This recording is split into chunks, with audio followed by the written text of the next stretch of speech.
बुद्धाचं एक वचन हे तुम्हाला सुख देणार आहे असं म्हटलं. आणि म्हणून तुम्हाला सांगतो की ह्या बाकी गोष्टी काही नाही, बाकी गोष्टी काही नाही, काही पण होऊ शकतं. बाकी गोष्टी तुम्हाला कधी मिळू शकतात. इकडं जाणं तिकडं जाणं बसणं बोलणं हे. स्वागत आहे आपल्या सर्वांचं. हे बुद्धा टीचिंग चॅनल आहे. यावर बुद्ध आणि त्यांच्या संपूर्ण शिकवणीवर आणि शिक्षेवरती धम्मचर्चा होते. आपण सर्वजण बुद्धा टीचिंग चॅनलचा लाभ घ्यावा.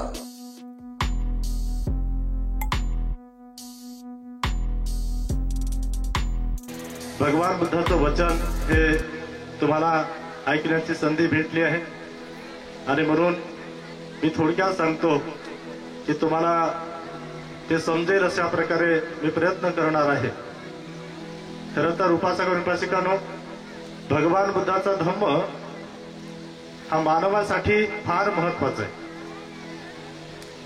बऱ्याच लोकांना असं वाटतं की बौद्ध लोकांसाठी आहे, परंतु बौद्ध लोकांसाठी हा एक दुसरा भाग आहे. पहिला भाग आहे की मानवासाठी आहे. मानवानंतर कोणासाठी असेल तर प्राण्यांसाठी आहे. प्राण्या व्यतिरिक्त विचार केला तर देवतासाठी आहे. बुद्धाचा धम्म हा मानव, प्राणी आणि देवता या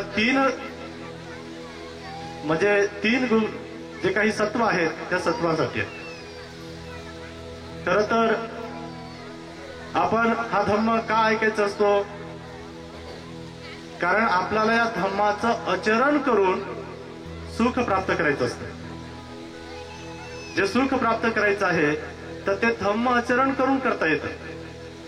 बघा, आज तुम्ही पाहत असाल जगामध्ये जेव्हा केव्हा माणसाला सुखाची आठवण येते किंवा जेव्हा केव्हा जगामध्ये प्रेम आणि मैत्रीची भावना उत्पन्न होते, तेव्हा तेव्हा जगातल्या प्रत्येक मानवाला बुद्ध आठवतात.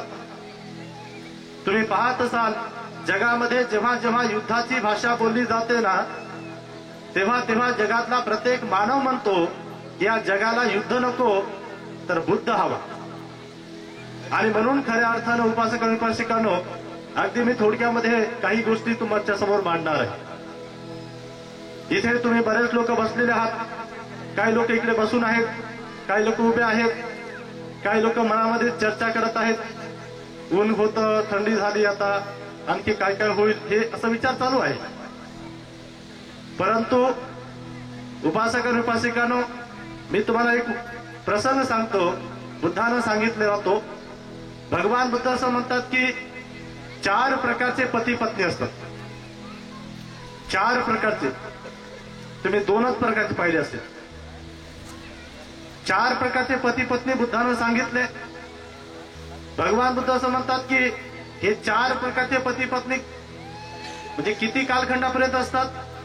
तर बुद्ध असं म्हणतात, जोपर्यंत पृथ्वी आहे, बघा नीट लक्षात द्या, जोपर्यंत पृथ्वी आहे तोपर्यंत हे 4 प्रकारचे पती पत्नी असतात.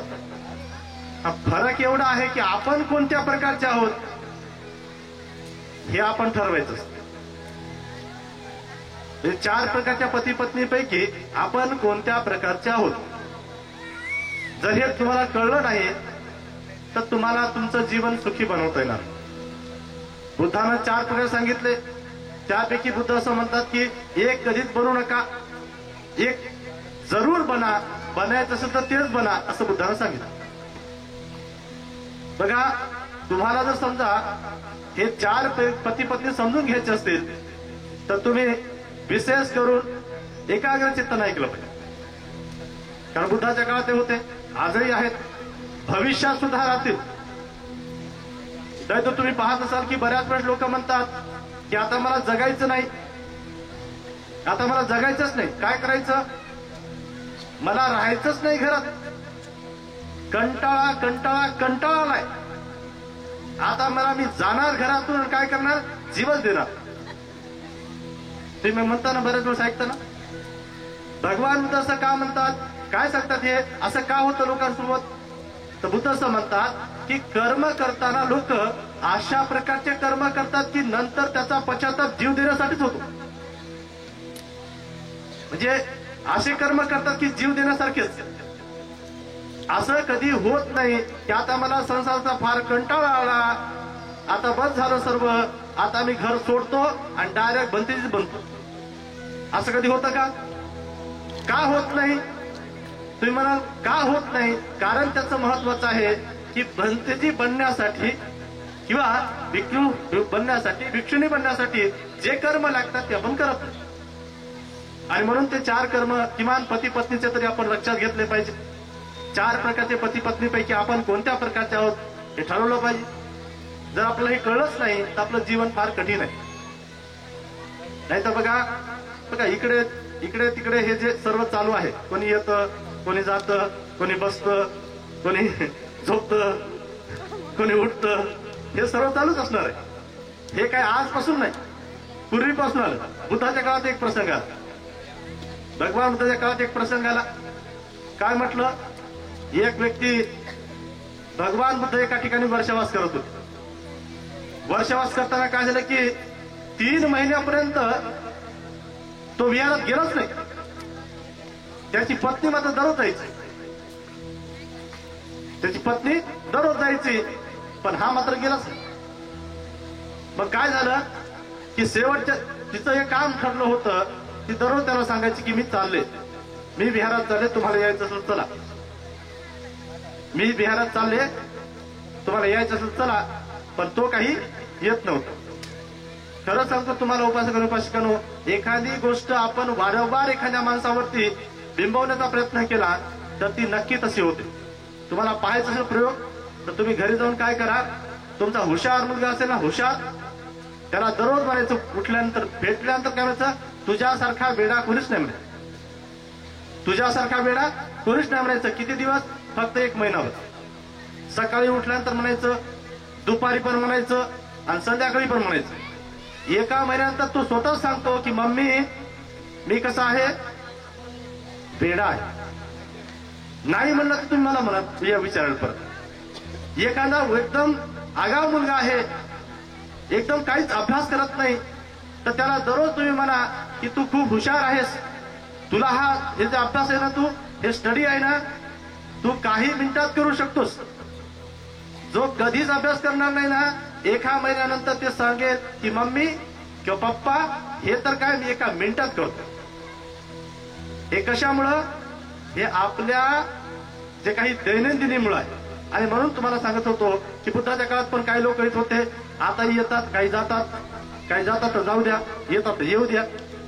बुद्धाच्या काळामध्ये एक माणूस येतच नव्हता, तर भगवान बुद्ध शेवटी वर्षावास संपला होता आणि शेवटचा दिवस होता. ती पत्नी म्हणाली मी चालले बुद्धाच्या विहारात, तुम्ही येता का?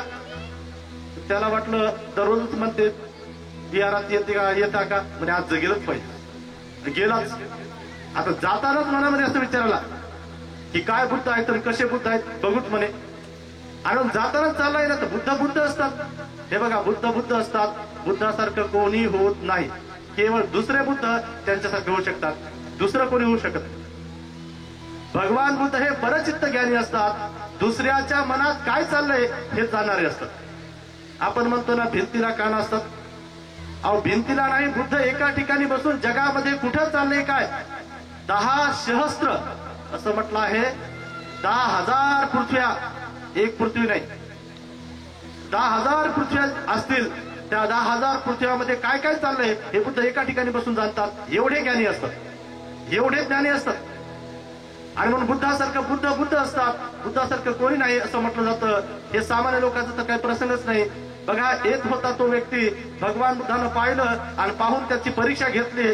येता येता पाहिल्यानं काय म्हणे, त्याला पाहून म्हणे ज्याला यायचं असेल त्याने यावं, ज्याला यायचं असेल त्याने यावं. असं म्हणल्याबरोबर त्याला वाटलं हे काय बुद्ध आहेत का म्हणे, असे बुद्ध असतात, मलाच पाहून म्हणेल की नाही, मग मीच तो यायला नव्हता. आता रागा जाऊन बसला आणि बसला ना, तर बसला तर बुद्ध म्हणाले ज्याला बसायचं असेल त्यानं बसाव म्हणे. मलाच म्हणे आता बसतच नाही म्हणे, आता उठतो म्हणे. उठला तर बुद्ध म्हणे ज्याला जायचं असेल त्यानं म्हणे. असे बुद्ध असतात का म्हणे. आता बसतो म्हणे.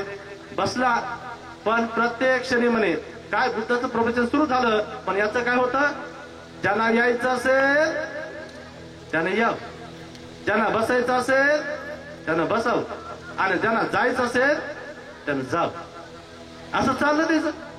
प्रवचन संपलं 1 तासानंतर त्याची पत्नी आली म्हणे, किती छान प्रवचन झालं. आम्हाला किती छान, मस्त एकदम. ज्याला यायचं त्याने यावं, ज्याला बसायचं त्याने बसावं, आणि ज्याला जायचं त्याने जावं. चला म्हणे बुद्धाला वंदन करू. वंदन करू लागले. वंदन करताना पहिल्यांदा वंदन केलं आणि म्हणे ज्याला यायचं असेल त्याने यावं. दुसऱ्यांदा वंदन केलं तर म्हणे ज्याला बसायचं त्यानं बसावं, आणि ज्याला तिसऱ्यांदा वंदन केलं ज्याला जायचं त्याने जावं. आणि चाले रस्त्यानं घराकडे चालेत. रस्त्याने चालता चालता सुरू. ती बाई म्हणते एकदम छान प्रवचन झालंय, किती मस्त प्रवचन झालंय. आणि याचं सुरू.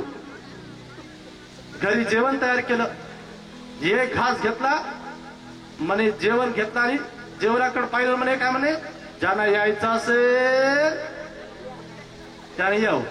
चावला चावला आणि म्हणे ज्यांना बसायचं असेल त्यानं बसा, आणि डायरेक्ट घेऊन टाकला, आणि ज्याला जायचं असेल जाऊन.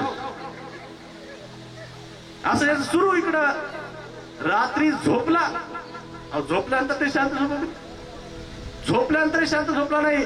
रात्री 12 वाजले तरी त्याचं एका बाजून दुसऱ्या बाजूवर झाला. तेवढ्यात काही पोरं म्हणाले की हे मथारण मध्ये राहते म्हणे, याच्याकडे धान्य आहे म्हणे, आपल्याकडे धान्यच नाही, याचं घर फोडू. घर फोडू म्हणल्यानंतर काय झालं की हे आले जसे येऊ लागले तर हा एका बाजून दुसऱ्या बाजून झाला. म्हणे ज्याला यायचं असेल त्यानं यावं म्हणे. ते म्हणे अरे हे झोपला नाही म्हणे, आपण बसू म्हणे इथं त्याच्या भिंतीच्या आडवं लपून. जसे बसले तर म्हणे हा ज्याला बसायचं त्याने बसावं. अरे पाहिलं म्हणे पळून जाऊ आता, आणि पळून जाऊ म्हणले की ते जसे पळायला लागले तर म्हणे हा ज्याला जायचं त्याने जाऊ म्हणे जाऊ. अरे त्याला वाटलं, हे त्या लोकांना वाटलं यानं बघितलं. सकाळीच आले आणि सकाळची म्हणाले की माफ करा मालक, माफ करा, माफ करा. तर म्हणे काय झालं, तुम्हाला सर्व माहित आहे म्हणे. आणि काय माहित नाही म्हणे, काय झालं म्हणे, नाही नाही तुम्हाला सर्वच माहित आहे म्हणे. तर सांगू लागला काय माहित नाही म्हणे, सांगा. नाही म्हणे रात्री घर फोडायला आलतो. मग तुम्ही म्हणे नाही म्हणे ज्याने यायचं त्याने यावं. मग काय केलं म्हणे, बसलो म्हणे घराच्या भिंतीच्या आडवं. तर म्हणले नाही का तुम्ही बसायचं तर बसावं. मग म्हणे पळून जाऊ लागतो तुम्ही म्हणे की त्यांना जायचं त्यानं जावं. उपासकांनो त्याला आठवण आली की अरे हे कुठं वचन ऐकलं होतं, बुद्धाचे 3 शब्द ऐकले होते. कळू लागलं त्याला की अरे 3 महिन्यापर्यंत जी संधी होती ती सोडून दिली, आणि आता मात्र 3 शब्दांना ऐकल्यामुळं माझ्या पत्नीचं आणि माझ्या घराचं रक्षण झालं. बुद्धाचं एक वचन हे तुम्हाला सुख देणार आहे असं म्हटलं. आणि म्हणून तुम्हाला सांगतो की ह्या बाकी गोष्टी काही नाही, बाकी गोष्टी काही नाही, काही पण होऊ शकतं. बाकी गोष्टी तुम्हाला कधी मिळू शकतात. इकडं जाणं तिकडं जाणं बसणं बोलणं हे कधी मिळू शकतं. पण आज तुम्हाला उपदेश ऐकण्याची संधी आहे म्हणून उपदेश ऐकला पाहिजे. नाहीतर बघा एक बाई तर कधी कधी भावाचं गुणगान गातात, कधी कधी बहीणचं गुणगान गातात. एक बाई म्हणे, काय म्हणे आपल्या भावाचं मी सांग, काय म्हणे, लिंबुणीच्या झाडाखाली भाऊ माझा दारू काढी.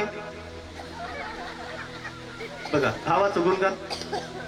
लिंबुणीच्या झाडाखाली भाऊ माझा दारू काढी, कोणत्या मेल्यानं केली चाडी, आणि आली पोलिसाची गाडी.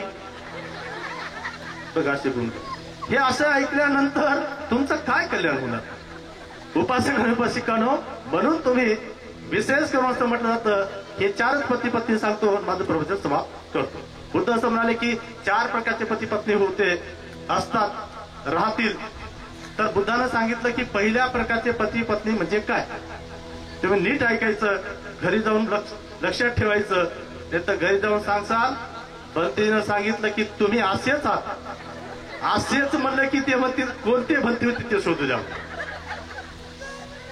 उपासकांनो असं म्हटलं जातं की त्याला म्हणायचं नाही, आपल्याला कसं व्हायचं ते ठरवा. बुद्धानं सांगितलं पहिल्या प्रकारची जोडी.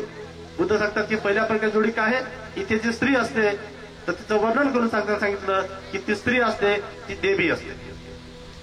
देवी म्हणलं की लोकांना लगेच टीव्ही आठवते, आणि त्या टीव्हीत येणारी देवी आहे ना ती डुप्लिकेट असते.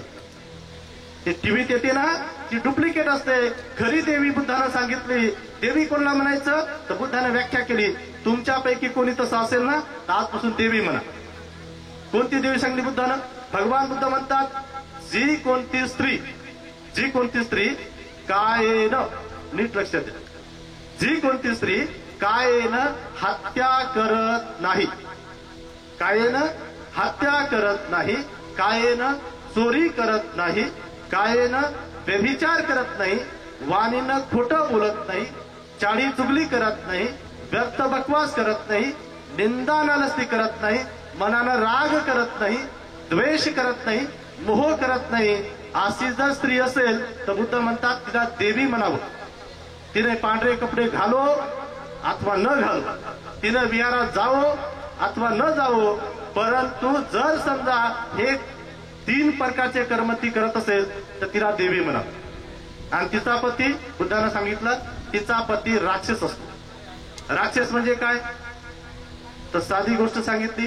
जो व्यक्ती 12 तास झोपतो, आजपासून कोणी झोपलं त्याला सांगायचं, जो व्यक्ती 12 तास झोपतो आणि 12 तास दुसऱ्याला भांडतो त्याला काय म्हणायचं, राक्षस. ही पहिल्या प्रकारची जोडी असते. ही पहिल्या प्रकारची जोडी असते. दुसऱ्या प्रकारची जोडी याच्या विरुद्ध असते. इथे पुरुष जो असतो ना तो कायेनं, वाचेनं आणि मनानं चांगले कर्म करणार असतो आणि त्याची पत्नी राक्षसी नसते. तो माणूस असतो देव आणि त्याची पत्नी राक्षसी. म्हणजे 12 तास झोपणारी, 12 तास दुसऱ्याला भांडणारी. भगवान बुद्ध म्हणतात ही दुसऱ्या प्रकार जोडी असते. नाही तर तुम्हाला खरंच सांगतो, हे ओळखायचं असेल तर कसं ओळखायचं. समजा एक चांगला जोडपं असलं ना त्याच्या जवळ जायचं.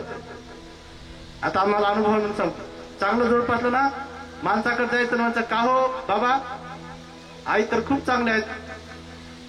तर लगेच उत्तर येतं, भंतेजी तुम्हाला असं वाटतंय हो, 25 वर्षापासून सोबत राहतो, तिच्यासारखी आगाऊबाई दुसरी समजून घ्या. आणि खरंच सांगतो तुम्हाला, असं तुम्हाला म्हणजे याचा अर्थ काय, थोडं तरी काही ना काहीतरी प्रॉब्लेम आहे. आणि असं म्हटलं जातं, जर समजा एखादा चांगला माणूस दिसला ना त्याच्या पत्नीकडे जायचं, म्हणतं आई बाबा किंवा साहेब एकदम चांगले आहेत का, तर लगेच उत्तर मिळतं, भंतेजी असं तुम्हाला वाटतं हो, या घरात मी आहे म्हणून बरं आहे, नाही तर दुसरी असते तर कधीच आहे की नाही. म्हणजे याचा अर्थ हे प्रॉब्लेम आहे. भगवान बुद्ध तिसरं जोडपं सांगतात. तिसरं जोडपं सांगताना बुद्धानं काय सांगितलं, भगवान बुद्ध म्हणतात तिसऱ्या प्रकारचं जोडपं चुकून बनवू नका, चुकून. तिसरा प्रकार जोडपं काय आहे, स्त्री पण राक्षसीन आणि पुरुष पण राक्षस, अर्थात दोघेही राक्षस. आणि त्यांच्याकडे जन्म आलं बाळ तर ते काय होईल, पण ते म्हणतात महाराक्षस. अगदी म्हणजे अशा प्रकारचं होऊ शकतं. म्हणून बुद्ध म्हणतात की तिसऱ्या प्रकारचं जोडपं चुकून बनवू नका. चौथ्या प्रकारचं जोडपं सांगितलं बुद्धानं.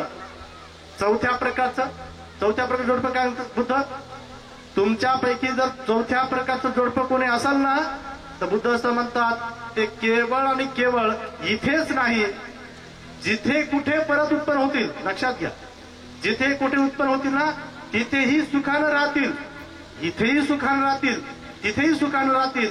मग ते दोघं सुखानं राहतात का, त्यांच्या घरातील प्रत्येक व्यक्ती सुखी राहतो.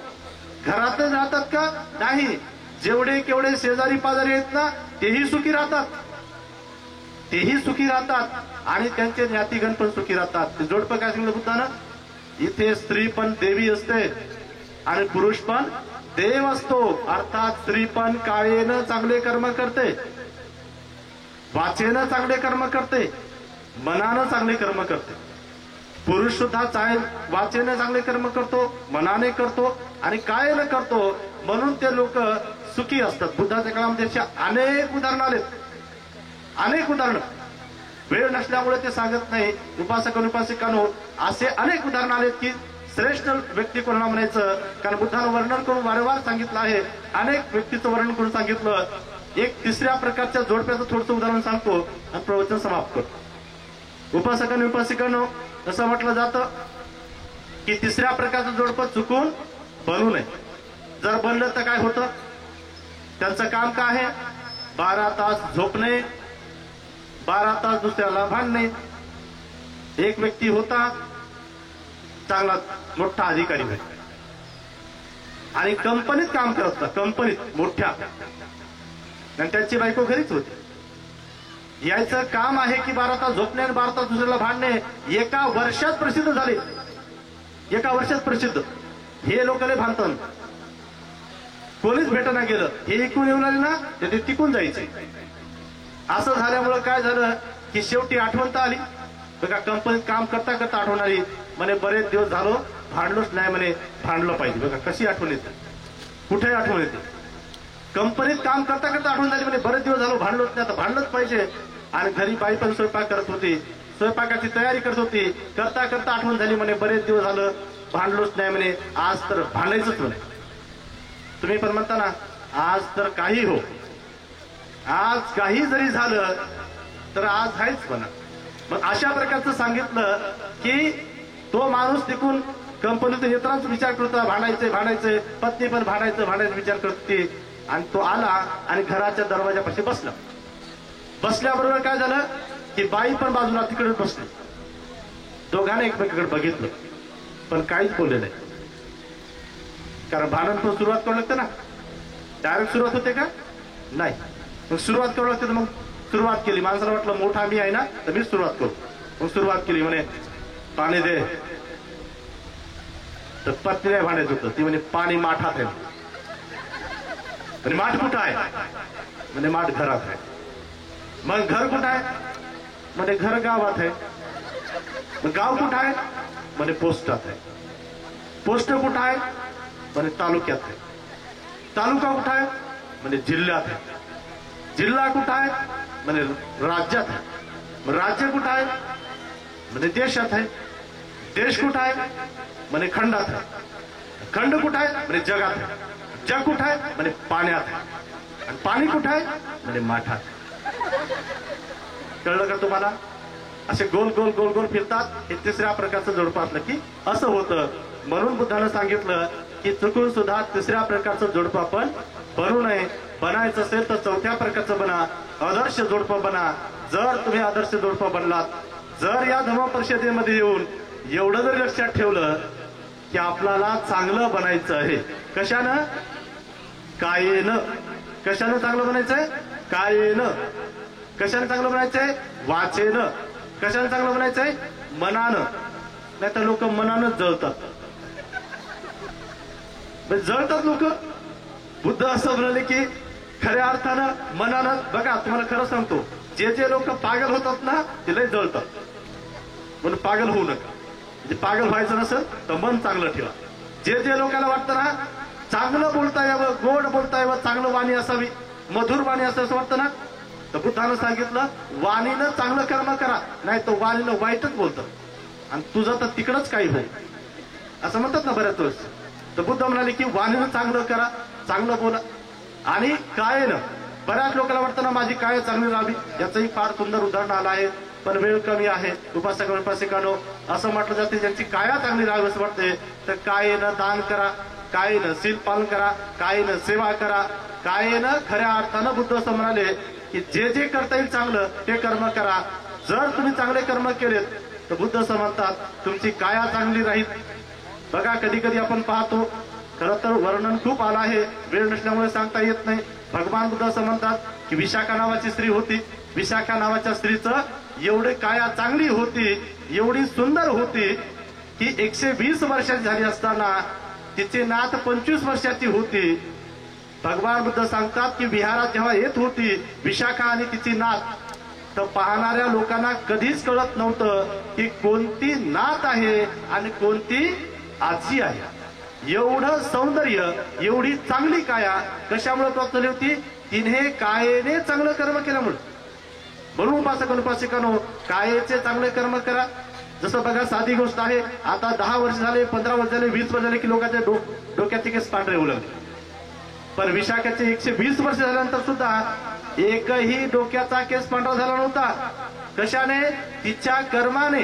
बुद्ध असं म्हणतात कर्माने माणूस श्रेष्ठ होतो, कर्माने माणूस नीच होतो. जो व्यक्ती कर्म चांगले करेल तो श्रेष्ठ होतो, जो व्यक्ती कर्म वाईट करेल तो नीच होतो. आणि म्हणून आपण आपल्या या धम्म परिषदेच्या निमित्तानं आपले चांगले कर्म करावेत आणि आपलं जीवन सुखी बनवावं एवढीच मंगलमैत्री करतो. आणि अधिक वेळ नसल्यामुळे या ठिकाणी थांबतो. सर्वांचं जय मंगल हो, सर्वांचं कल्याण हो, सर्वांना दीर्घायुष्य लाभो. साधु साधु साधु.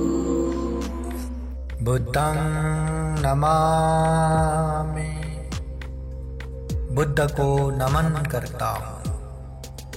धम्मं नमामि, धम्म को नमन करता हूँ.